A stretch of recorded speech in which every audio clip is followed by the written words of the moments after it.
Hey, welcome to the Deathscography podcast. I'm Jeff. And I'm Jeremy. And this is episode 10, baby. Yeah, we have another motherfucking double digits. we have another special guest, co-host. It's been a couple episodes. You want to introduce yourself, Matt? Yeah, my name is Matt Marshall, and I'm pretty good friends with these two knuckleheads. Wait, hold on. Wait, hold on. I didn't agree to this. Friends What? is a strong word. Not okay. Matt, is pretty good or friends the strong word? Are we pretty all of it. friends? Are we good friends? Or are we just pretty good? No, we're Pretty friends you know, is like slang I think we're pretty for friends. I think we're pretty friends. yeah.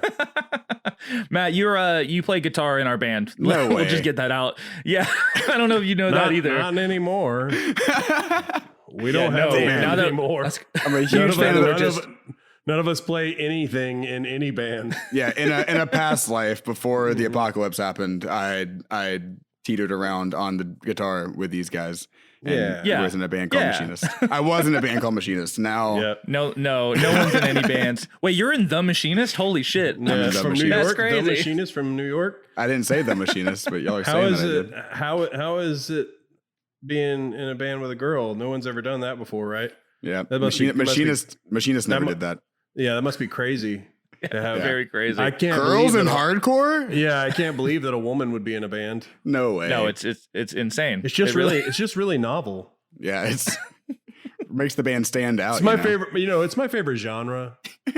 Yeah, woman fronted hardcore Yeah. that's my favorite genre for Man, sure. Y'all are bringing up deep cuts from my Facebook from like 3 years ago. Oh, are we? I made this huge post about how I like female fronted hardcore wasn't a real genre and y'all need to stop saying female fronted hardcore. And it was this huge discussion on it. Like everyone was like, I'm sure it well, was. it explains the how it's. I was like, no, it doesn't. Like it doesn't explain anything about the genre. Like you'd never say male fronted hardcore. It's ridiculous. Exactly. It was It's a thing. stupid. People got fucking heated. I'm sure it's Facebook. It's you know, you You're are right, it is me. I do have hot the best. takes. You do have a bunch of shitty friends on your Facebook. 3 years ago, I did definitely. Yeah.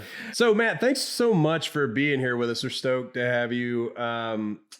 What are you up to lately? Like, I know, obviously, like, we're not playing music. We're not. I mean, we've been writing some demos and working on some stuff, but we're not out and about and busy. So, what are you doing? What are you doing these days? Yeah, I'm trying to keep busy the best I can, guys. It's been getting to me. So, Yeah. I've been working on a project for the past maybe month and a half. It's a horror TV show, kind of comedy. It's like a horror sitcom. Yeah. But it's called Punk Rock Cannibals. A and sitcom. yeah, Nice. I like that. Yeah, it's sitcom. a sitcom. more like Yeah. thick com. Yeah, You know what I'm it's- saying? Yeah, Chad is in it. Yeah, He's Chad. a big boy. Sitcom. Yeah. No, it's Punk Rock Cannibals. It's about punk rockers who are cannibals. Are they cannibals? No. Oh no! I don't know. Spoiler. Yeah, spoil. I don't know. I'll ruin the whole thing. I don't want to give you too much, but yeah. No, That's cool. We've been filming for the past like month and a half. We've been doing a very small cast and crew. The crew and the cast are the same people. It's about 4 Right. people that work on it. So we wrote scenes for like a bigger cast. Like we had like big group scenes, but we just it's not feasible in the current Yeah, climate. you got to play it safe. Yeah, of course. so we're hitting like just the 3 main characters and then the person that we're killing every episode. Oh. Do you have any sort of timeline for when we're going to be able to watch this or anything like that yet? Not really, just because like So are you guys like shooting like an idea or like a pilot, or are you like trying to like go ahead and do the whole thing, or like? so we shot a pilot, Okay. and we're editing that currently, and we kind of did a soft reveal of that to like our close friends. But we also are continuing on. We're on episode 2 now. Oh, sick. So we're going ahead and like going through with it. We don't know when or where it's going to be premiered at. We have a few people that we're talking to because the director, Gotcha. the director Travis Z has a lot of connections. He sick. He did the remake of Cabin Fever. He worked with like Robert Englund on a lot of stuff. So we have things that we're talking about. But all right, I got to come in here and say something. Jeremy showed me this scene from that movie, the Cabin Fever remake. It's one of my favorite scenes in the world. Well, okay, before y'all say anything, let's just remember I'm working with this man. No, it's amazing. Okay, good. I'm not bagging. I'm saying it's ridiculous. There's a kid who does a bunch of karate and shouts pancakes. It's amazing. He's just like the Cabin Fever movie. And I was so good. I love it so much. I literally when I started watching it, I was like, oh, I didn't expect that at all. I'm not sure what's happening. It is nothing on the director. It is just the most ridiculous thing I've seen. And a lot of the reviews that you get for his remake of Cabin Fever is that it's a beat for beat remake, but where was that in the Eli Roth one? Yeah, give me. I mean, come on, watch the movie. It's on Netflix. Watch it. This was also the Eli Roth one, right? Though, didn't he produce this one as well? I think that he produced. I think he reproduced his own film. Yes, his name is on the project. Yeah, yes. yeah. All right. Which I think is super ballsy. All right. Let's actually get into the what this episode is about. Let's see, we're doing DW008, which is A Life Once Lost, and their 7-inch EP, The Fourth Plague Flies. First thing I gotta say, when I first saw that title, I don't know if you guys felt this way. I thought maybe it was like a part of a series. You know what I mean? Like the first plague, the second plague, but it's just they just put out one record. It's called The Fourth Plague Flies, and I love that. You gotta it was the best of the plagues. It was the best of the plagues. Who wants to fucking listen to the seventh plague, frogs? They picked the best out of the 7 and just ran with it. It's sick. I mean, I'd be into the frogs. Jesus don't at me. I don't know what fucking number those plagues went in. Fuck off, man. So Jesus is always on my Twitter nuts, my twats. I didn't do a lot of research on this certain part of it, but I did in my headcanon kind of come up with an idea. I thought maybe they were going to start off with the 4th, and maybe they had an idea of doing it non-linearly. I thought maybe they were going to do linearly. No, you got me. Okay, got it. We got it. We can talk. We are allowed to talk. Yeah, that's a good headcanon. Wait, no, calm down. Linearly. How do you say the word? It's linearly. No, it's linearly. It is linear. I knew I was saying it wrong, and I couldn't figure out how I was saying it wrong. Yeah. You said it, and then you infected me with it. Listen, we have all, and had Jeremy not come in and saved us, I would be sitting on the porch of a store, and when anybody came up, I would do karate at them and shout about pancakes. Jeremy, thank you for saving us. Absolutely, you brought us back, Jer. Yeah, well, I went to some college. I know what I'm talking about. All right, you know what I'm saying? A couple colleges. I failed out of a couple colleges. Yeah. All right. Well, this EP is 5 songs. It's roughly like 12 and a half minutes. Wait, did we say that this was A Life Once Lost? Yeah. It's A Life Once Lost. It's their 7-inch EP. It's not, I think it's like their second or third release as a band. It was originally, so the release actually has a little bit of a history. It was originally released in 2001 through Robotic Empire, which I don't know if you guys know that label. I fucking love a lot of their stuff. They did like Circle Takes a Square, Page 99. It's a bunch of really cool like screamo releases. Yeah, but also like the fucking Red Chord was absolutely. Was on the record label. City of Caterpillar was on that record label. Yeah. I fucking love that label, and I think it's really cool that this band started there. Fucking Torch put out stuff on that label. Yeah, I mean, they're still technically around. They just don't do too much anymore. But yeah, so the 7-inch was originally, or the EP was originally released on CD through Robotic Empire 2001, and Deathwish handled the vinyl release in 2002, which is why we're covering it now rather than it being an earlier episode. Right. And then they actually ended up re-releasing the record in 2005 is like completely remastered, which is actually, if you were to listen to this record on Spotify, which I think we all did, that's the version you hear on there. You don't hear the original, you only hear the remaster. But on Spotify, and this is where I got a little confused and a little nervous that I was listening to the wrong record almost, because at the bottom it says copyright. It doesn't say Deathwish. It says Robotic Empire. Yeah, So, because they did the CD. Right. Yeah. So I thought that was interesting that it's still a lot has of the copyright. early Deathwish stuff was like co-released with other labels, or they handled the vinyl release, or they whatever, or just the distribution of it, or just So like they definitely this makes sense to me that they basically just handled the vinyl with Robotic Empire handling the CD. But yeah, the remaster was actually handled by a dude named Scott Hull, who did a lot of stuff with Pig Destroyer. Which I would like to hear the original. I couldn't find it, but I do like the production, like the remastered version a lot. I think it sounds pretty good. But yeah, so what? And this might be too hot of a take for the beginning for a say host, it, man. Do it for a co-host, a guest host to say. I don't think that it sounds that good, to be honest. Well, I mean, okay, I don't disagree with you. No, it's fine. We can talk about it now. I don't disagree with you. I just think that it sounds fine for what it is. To me, it's like an early record for them. You know what I mean? I think their production as a band got better later down the line with other records. Yes. But that's not, we're not talking about that now. We're talking about current stuff. What did you not like about it? I kind of picked this episode to be a part of because I like A Life Once Lost. Like it was that this music is what I grew up with.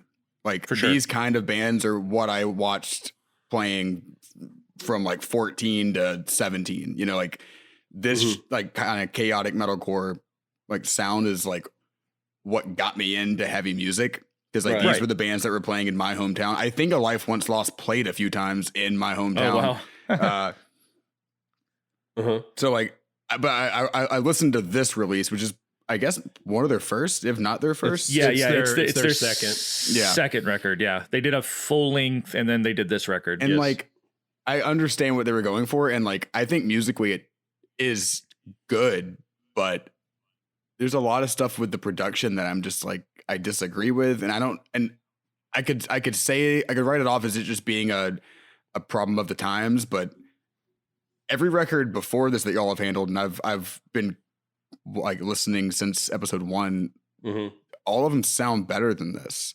I think the drums in particular sound. I have some information that might lend itself to what you're saying.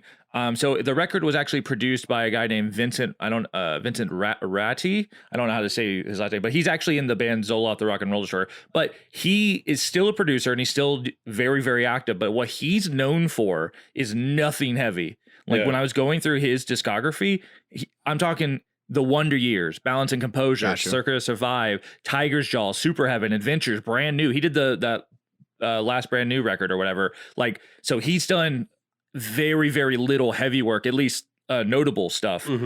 So like maybe that's why, you know what I mean? So for me, like I thought that the production was fine, except for the kick drum. Yeah, the kick drum is just not very powerful, and I feel like in this kind of early 2000s metalcore, like you need it. I mean, in every band you need it, but like it's noticeably absent for me, and I think that was my main detractor from the production. Like I still like the record and I still like the songs, and it didn't take me completely out, but it definitely like. Through probably like halfway into the second song, I was thinking about the kick drum. I was constantly thinking it was about just very drum. obvious for you. It was very distracting to me. But well, I mean that like you guys are not wrong. It wasn't ever, which is funny because normally the drums are really like if it's bad drums, it like really stands out to me as a drummer. I think maybe it might have been just the way I was listening to the record. I did a lot of it listening like just on my phone speakers rather than like headphones. That's just how I was able to listen to it. Right. And so that could have been why I didn't like notice or like stand out to me that the kick drum was like that bad. Yeah. But it is what it is. Okay, well, yeah. So just a little bit of information about the band that we can go into. Basically, so they put this record out, and then they ended up moving on to one of my favorite labels as a high school. Like you were talking about, Matt. Like this is one of your favorite bands, or that you were listening to in high school, or like whatever. Yeah. They ended on Ferret Music, which I love that label. Right. We talk about that all fucking day. They really, really great label. Yep. And they did like 2 records with them, including their record Hunter, which is how actually I first discovered the band. Yeah, that was their first one on Ferret. Yeah, so but the band formed in like 1999-ish, went on hiatus in like 2009 because apparently one of the drummer, I want to say, was in a pretty bad like bike accident. Bummer. It was like a forced hiatus, you know what I mean? And then they kind of came back in 2010, and then ended up breaking up in 2013. A site that I was reading some of this on basically claimed that they didn't think that this was a surprise because the last record they put out, which is called Ecstatic Trance, basically no one really cared about, and the tours that they did after the release were very brief. Yeah, I never even heard of it. Yeah, right. So they did those two. I didn't until doing research for this record. I didn't know that record existed. Yeah, same here. I mean, honestly, I've never heard it. Honestly, I do want to go check it out because I did read a lot of good things about it. But it's a weird release because like they experienced a bunch of big member changes because like I said, the drummer got in that accident, and then they were writing this record, and then but because of that forced hiatus, it gave a lot of members like an out, you know what I mean? So like they were very tumultuous, and then they kicked out a lot of the core members, not kicked out, a lot of the core members left, and then they threw out an almost completely done record and brought in new members and put out that record. And then again, a lot of people say it's really good, but it just got no fanfare. Right. The band barely did anything because before this, what label do you know what label that record came out on? Seasons of Mist. Oh, Seasons of Mist. Yeah, maybe also maybe everybody in the game knew that the band was ending. And so, who knows if like the record label was like, all right, well, we're not going to fucking spend money on this promo run. If they would never admit that because they're like, we're not going to push this record when this band is going to break up. You know, I mean, like I said, they went through that tumultuous member change shit. Yeah. So you're probably right. They did put the record out and then tour in that same year, 2012, with Revocation. Right. I knew you were gonna say something about it. I saw that and I was like, Matt's gonna bring this up. That was that's one of my favorite bands, you know. Right. It's just crazy that. I think it was their last. I think it was their last like major tour was with Revocation. For sure. I was gonna say, speaking of touring, like, so this was one of the things that they were saying, like, you know, after that record came out, they did brief tours, but before that, they were touring with bands like Throwdown and Zayo, As I Dying, Lamb of God, Clutch. I mean, they did Ozfest. Like, this band went from small, chaotic metalcore band out of Philly on Deathwish to just blowing up and being a huge ass band. Yeah, I thought that they're whoever like was, you know, whoever's managing that band at the time was doing such an amazing job. Like maybe the booking agent, whoever it was at the time, because they were doing tours with like Zayo and Throwdown and As I Dying, but they were also touring with bands like Opeth and like Strapping Young Lad, like Himza. So it's like, you know, they were covering like all avenues of like from hardcore all the way to like metal. Yeah, they were appealing to a lot of different audiences. They were always like the opener on really big tours. Right. You know, they were never the big band, but they were always on big tours. Which is not a terrible thing. Not at all. No, absolutely not. I think it probably has to do with just maybe their sound, because their sound wasn't like so easily like marketable in the sense of like at the time, basically a lot of people point to them as one of the originators of, which is, I hate this fucking word, of the gent genre. Yeah. And not that they particularly like are hitting all the marks of that, but like just the influence of like Meshuggah into hardcore. Right. They were one of the first big bands to openly wear that influence on their sleeve. Well, it's the polyrhythm thing too. It's like the weird fucking like you had there's something in your note where let me see where like the palm muted polyrhythms and mid gain distortion. It's it's like a lot of like weird stop start stuff that's hard for like, hardcore kids or traditional metal fans to fucking like find the groove. And and that's, but it's beautiful because when you like zoom out of that microcosm, there is a groove. It's just like, this many measures instead of like this few measures. Yeah, definitely. And it will come back around again. You just got to get to it. I don't know. It's really cool. It's cool. I think it's cool that like they're like somebody said that about them, because I never would have like thought, oh, gent band, but it does. Oh, make definitely. sense. Right. And yeah, go ahead. Sorry. No, you're good. It reminded me a lot of like proto, like I wrestled a bear once and like Dr. Acula, if I'm being honest. Like, for sure. That chaotic. Chaotic. Like it was, Yeah, it wasn't no, for converge sure. chaotic. It was like that, like metalcore, like It's over the more, top chaotic. It's way more metalcore leaning chaos. Like, Yeah, and it's like there. Basically, like to me, that first song, which what is it called? It's called I don't know how to say that. Chilib. I don't know how to say. But anyways, that first song really like sets the tone of this record, because like you were saying, like they have that chaoticness. The guitar work is just all over the neck. They're just like scaling the fucking thing. It's all over the place. And I love it. It's so cool. Yeah, I definitely think that this band is doing shit that like, and they did really well for themselves with it, but like I feel like they're doing shit that bands did almost like, mirror image of 5 years later and exploded. 100%. Yeah, 100%. Like, 5 years later, bands are doing that kind of shit, and like people are losing their goddamn minds. And I think that's only on this record. I mean, I think A Life Once Lost kind of came into their sound later on in their discography. Right. But I think that other bands found this sound that they were maybe trying to go for on this record, and then maybe they refined it, and then they, like you said, 5 years later they just blew up and that is one thing I found is a lot of again, I've been trying. I've heard of Life Once Lost before, obviously, but I've been trying to not look ahead into the Deathwish discography in hopes that like when I get to a record, it's very fresh for me. Right. I know A Life Once Lost. There's another one. I know there is, but I purposely did not listen to it. But what I did read is that a lot of the discography, like their sound changes kind of all over the place. So I am very, very interested to see where they go after this EP, which is just, I really enjoyed this EP. Yeah, it's good. The first listen to, I didn't love it particularly because it didn't remind me of the A Life Once Lost that I knew, which is that record Vulture, or that, that first Hunter, yeah, with the song Vulture. Yeah. It didn't really get me there, but I ended up listening to it a couple more times and really came around onto it.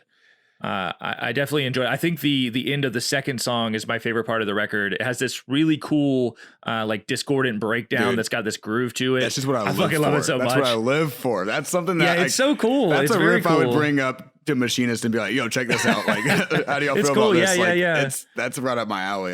That's my favorite part. For sure. I really enjoyed that. Yeah, and then another bit of the record I really enjoyed. I'm sure you guys definitely remember this. The last song has that like acoustic section. Yeah. I was super into it. It's like cheesy in a good way. They play it for a minute and then it like transition into like the electric version of it, but it's almost like a symphonic metal thing, and then just right back into the chaotic shit. Like the thing about this record is a lot of it feels very just like there's no transitions almost. It's just like slapped together, and sometimes it doesn't work, but I think overall it does. I really enjoyed it. I listened to that when I got to that part of that song, of the last song, when it got to the Queen part. Like my first thought was, oh yeah, a ton of bands did this on a ton of records during this time. Absolutely. And then I thought, what genre are they trying to imitate? Are they doing just? It made me think like, are they? It's not a jazzy part. It's not like Animals. Is it just like metal riffs but soft? Like these soft parts that are in all these heavy songs, like they don't. I can't really pinpoint like a genre they're trying to like imitate. It's just A lot of times, melodic. a lot of times it's like a classical guitar, like Maybe, classical guitar yeah. pieces, which share a lot of similarities with metal. When you, Well, I mean, Yo, Jeff, you can 100%. really speak to that with your old band, Right. This Hideous Strength. That's right. The guitar player Dave was a classically trained guitarist. That's right. And grew his fingernails out so he could Yep. And file play them or all at a whatever. certain And angle, that was all in your guys' stuff. Oh yeah, right? yeah. It's a real thing. Like, I mean, the two things, the two genres or whatever share a lot of similarities. And when you 100%. when you fucking play it on an electric through a bunch of gross pedals, it sounds metal as fuck. Yeah, you yeah. know? But yeah, I don't know. Like, I like the record overall. I'm really fucking confused about this artwork situation. So you guys, Yeah, let's get into it. Well, before we get into Okay, the, yeah, Matt, just what's one up? more thing. Like, I also really enjoyed the record, and it was to the point where both times I listened to it, I felt like it left something to be desired. Like, I wish it was a little bit longer, if I'm being honest. Like, yeah, it's I only felt 12 minutes. It's an EP. I normally like 12 to 15 minutes on a record. I'm a 7-inch guy more than a full length guy, but like, Yeah, you are a 7-inch guy. You're very short. No, that's not a dick joke. You're short. I'm only 7 inches. A small man. Oh, I'm a tiny man. All right, please. Sorry, keep going. No, I didn't.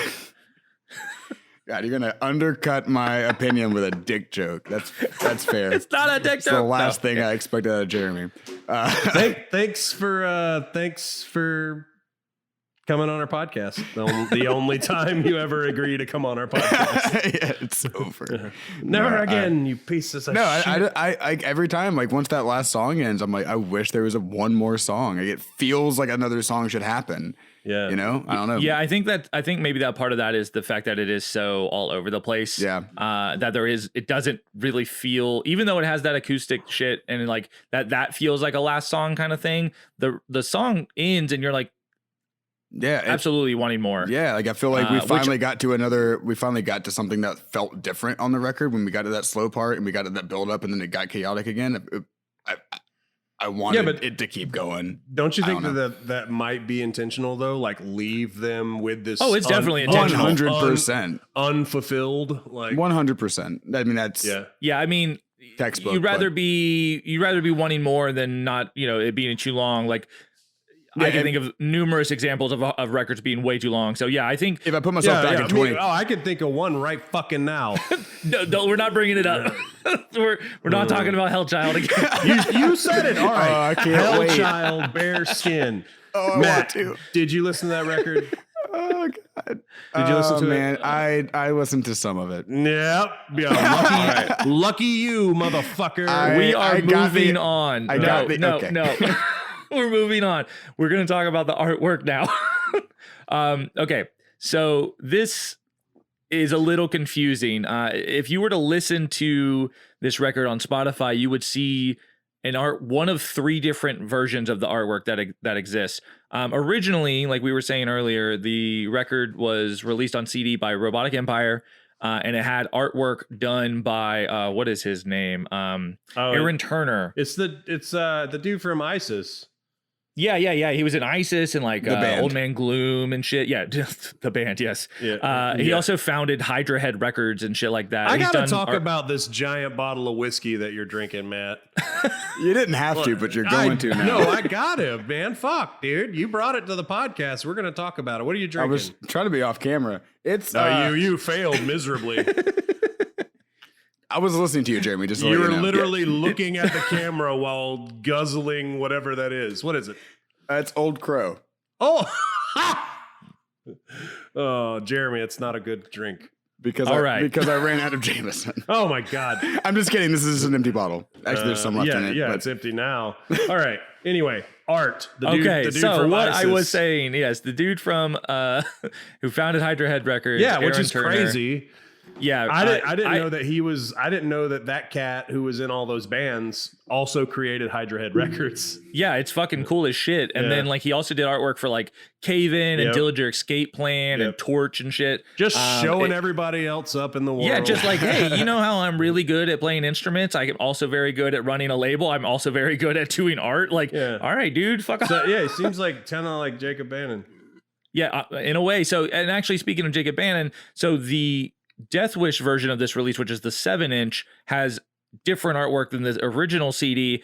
I could not find credits for it because I don't think it's credited on the 7-inch, but it looks like a Jacob Bannon piece in the sense that it has a kind of that splatter vibe that he's kind of known for. You should tweet at him and be like, "Did you do this?" Just all caps. Did you do like accusatory? Did you make this? Did you do this? It's very cool. But cool. It's definitely different than that first one. And then, like we were saying earlier, the record got remastered a couple years later. And once again, Aaron Turner did the artwork for the remaster, and it's a very different vibe than that first artwork. I will put up some of the artwork for all of our listeners to see, so they can look at it. So as you can well. choose for yourselves which one you like. Well, I want to ask y'all, but what's you y'all's favorites? You won't be sure which version of the record that art is for. Words. I personally think the remastered artwork, the one you see on Spotify, I think that's the coolest one. Jeff? Well, I like the one with the line of flies, but now that I have seen this other one, it's also pretty cool. I don't like the first one. It's dumb to me. Yeah, so I thought when y'all first sent me all of this art to review, I just looked at it at a glance and I thought that y'all sent me the back of the album. Right, yeah. It does look like a track It looks listing. like those are song titles. Yeah. I thought it was a list of song titles and credits, Yep. and then I realized that it was just the name. Just the words "A Life Once said Lost" over and over again. Yeah. I like the second one the most. I think it's very Jay Bannon. It's Which one is that? The 7-inch the version. blue one, Which one is that? the one that has a straight line Of of flies. Okay. Yeah. It looks very Touche Amore. Like It does. It looks cool. I Yeah. like the font a lot. I just think I like the background. Maybe if you were to combine the font of the 7-inch Jacob Bannon version with the remastered art on the back, I think that would probably be all right. So that's what I'm going to do. I think Well, there's going to be a fourth version. Yeah, you It's do gonna be it. You superimpose all three on top of each other, please. Yeah, just I'm sure that would call look them up and be like, really good. And Jakey then B. superimpose our three faces on top of that. Jakey B, I got an idea for you. Let me tell you what you need to do, Mr. Bannon, with your stuff. I don't know. I think the With second your one's like more things that timeless. you're doing. All right. Well, I mean, so that about wraps up everything with the record. Next, Matt, we're going to move on to a little section called "What Have You Been Listening To?" Well, Got anything? Damn, we ain't got a what's in the box this episode. No, there's no what's in the That's box this episode. We have unfortunate. That's my we have favorite another part. section. I still haven't shipped it so we could play it again. No, we if know you what want to it play. is. It's just me shooting a bird. What's in the bottle? I'm just kidding. Yeah. That's a callback. Yep. I've been listening to this podcast, guys. I don't know if that's like cheesy to It's a say, but like fan. We I mean, got it a is, but it's great. fan. this is what I listen to when I'm driving. Awesome. And then when I'm if I'm in the shower, I listen, and then I also listen to a lot of other Yeah, podcasts. tell me more about the shower. Yeah, you want to hear about the shower? Mr. 7 Inches. Yeah. I just realized that 7 inches is a compliment. Have Yeah, you? I'm not making fun of you. I'm gonna take that back. Thank you, buddy. Well, It's not bad. Have you rated and reviewed?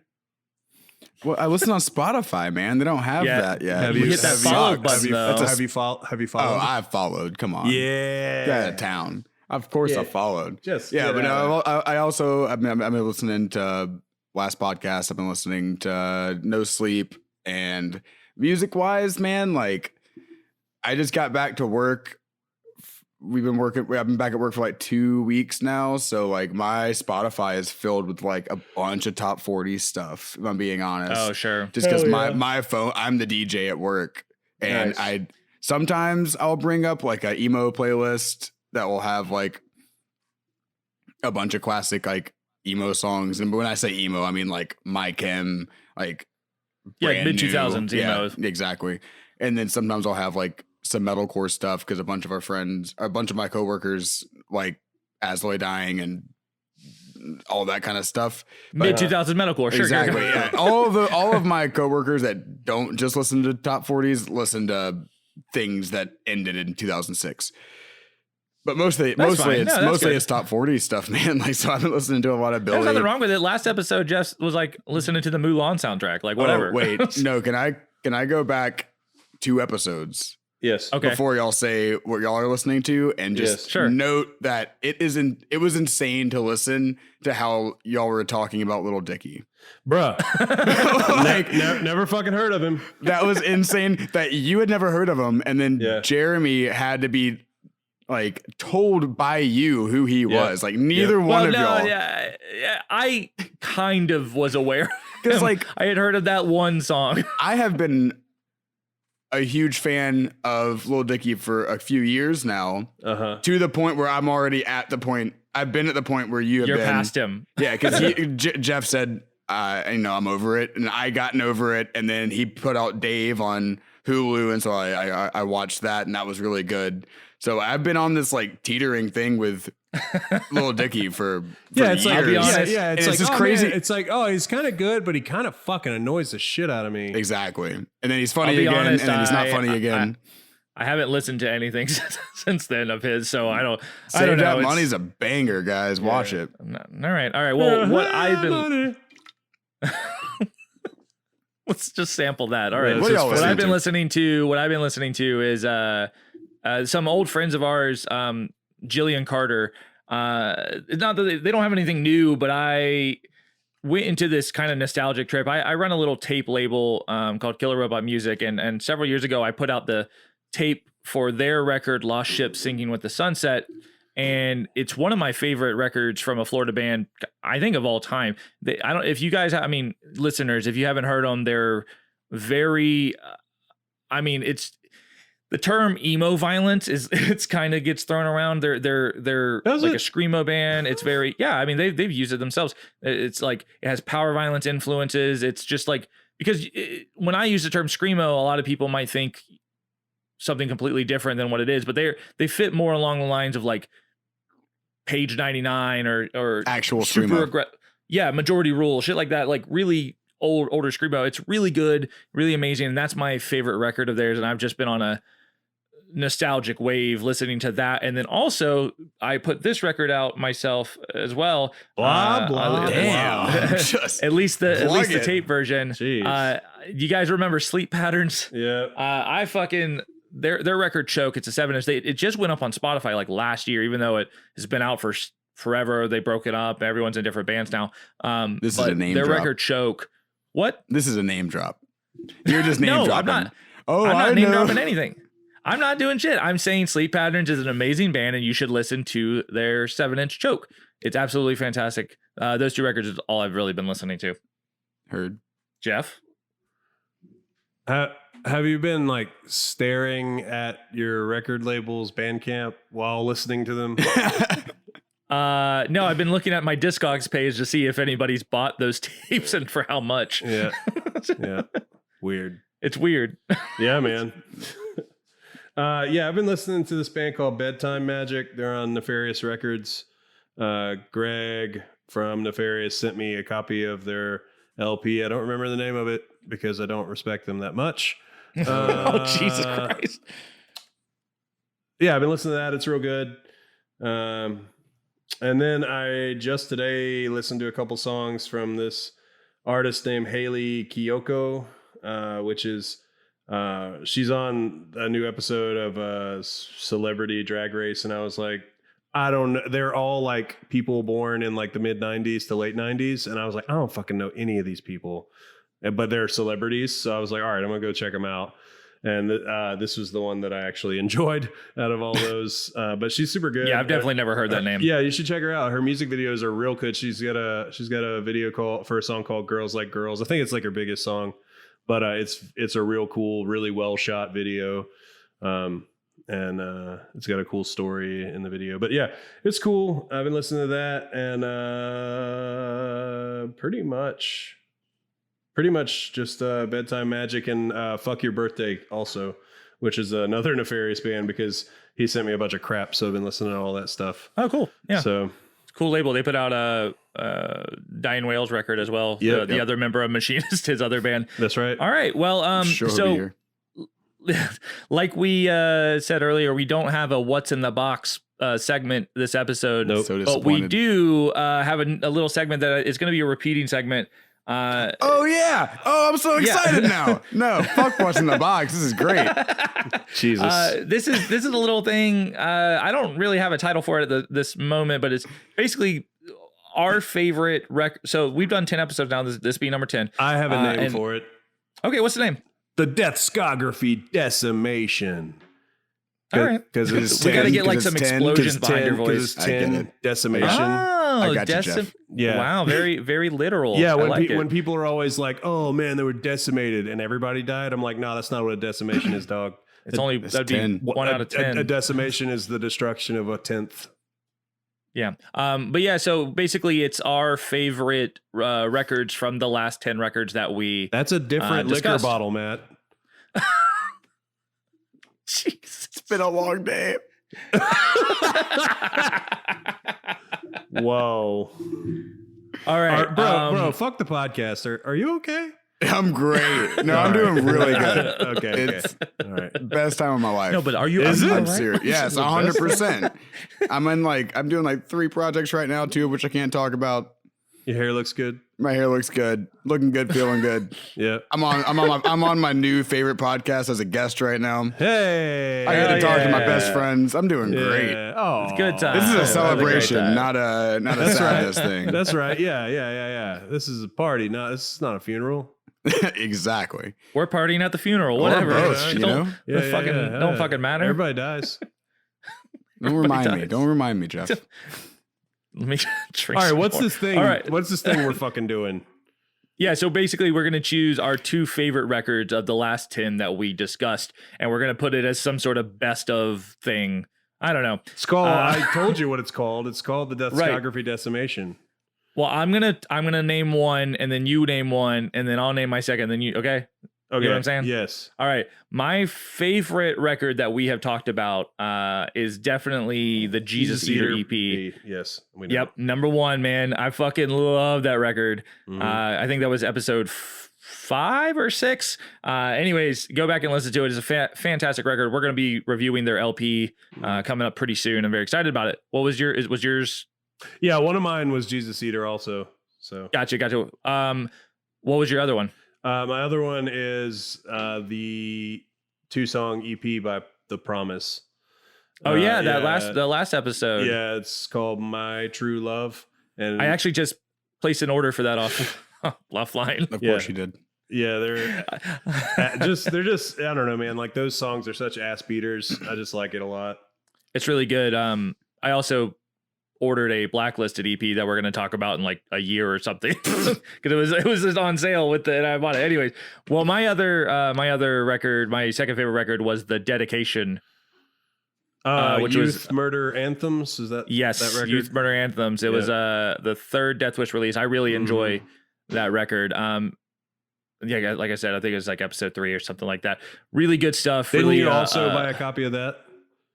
Yeah, I did. Yeah. I bought a copy of that, and I just realized it was episode 4. But yeah, also just a fantastic record. And those 2 records, the Jesus Eater, the Dedication, and you said Jesus Eater and the Promise, Yep. really stands out for The first So, 10. The first 10. I will say really quick, if Hellchild had not been on that Hellchild split with Converge, that would have probably been up there. Because I love those Converge songs, but fuck, I hate.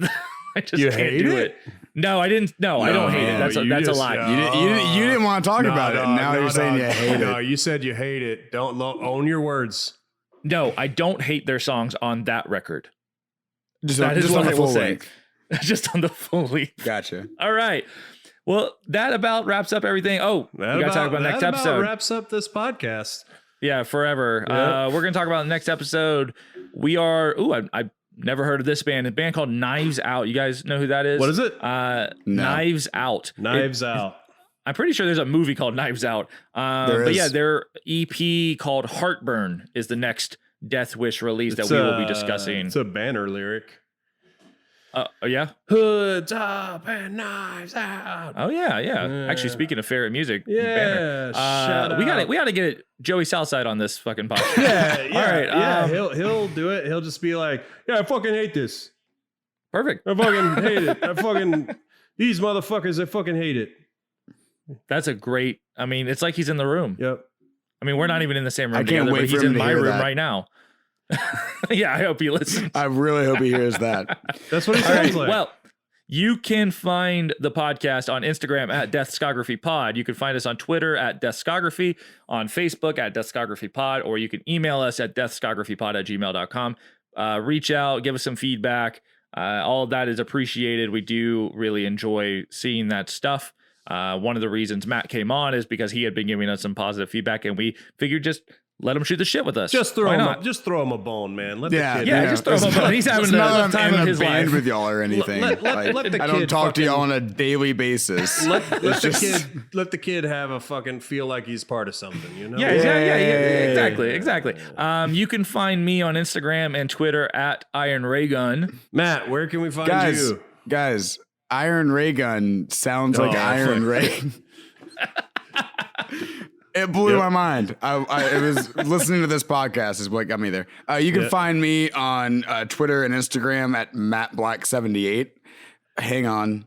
But isn't Black spelled weird? Yeah, everything's spelled weird. It's MATTE. What? Like Matt like Black. Matt, like a Matt Black. I said a glossy. MATTEBLXCK78. That's not there you black go. at all. It's Matt Black. You're so edgy. I'm so edgy. You're so edgy. What about you, Jeff? It's like Elon Musk's kid's name. Do you know how to spell it? Do you know how to say it rather? Kyle? It's like Kyle or something. Yeah, it's not stupid. Kyle, but Oh. that's the joke. Do you? Yeah. It's so it's what's the first part?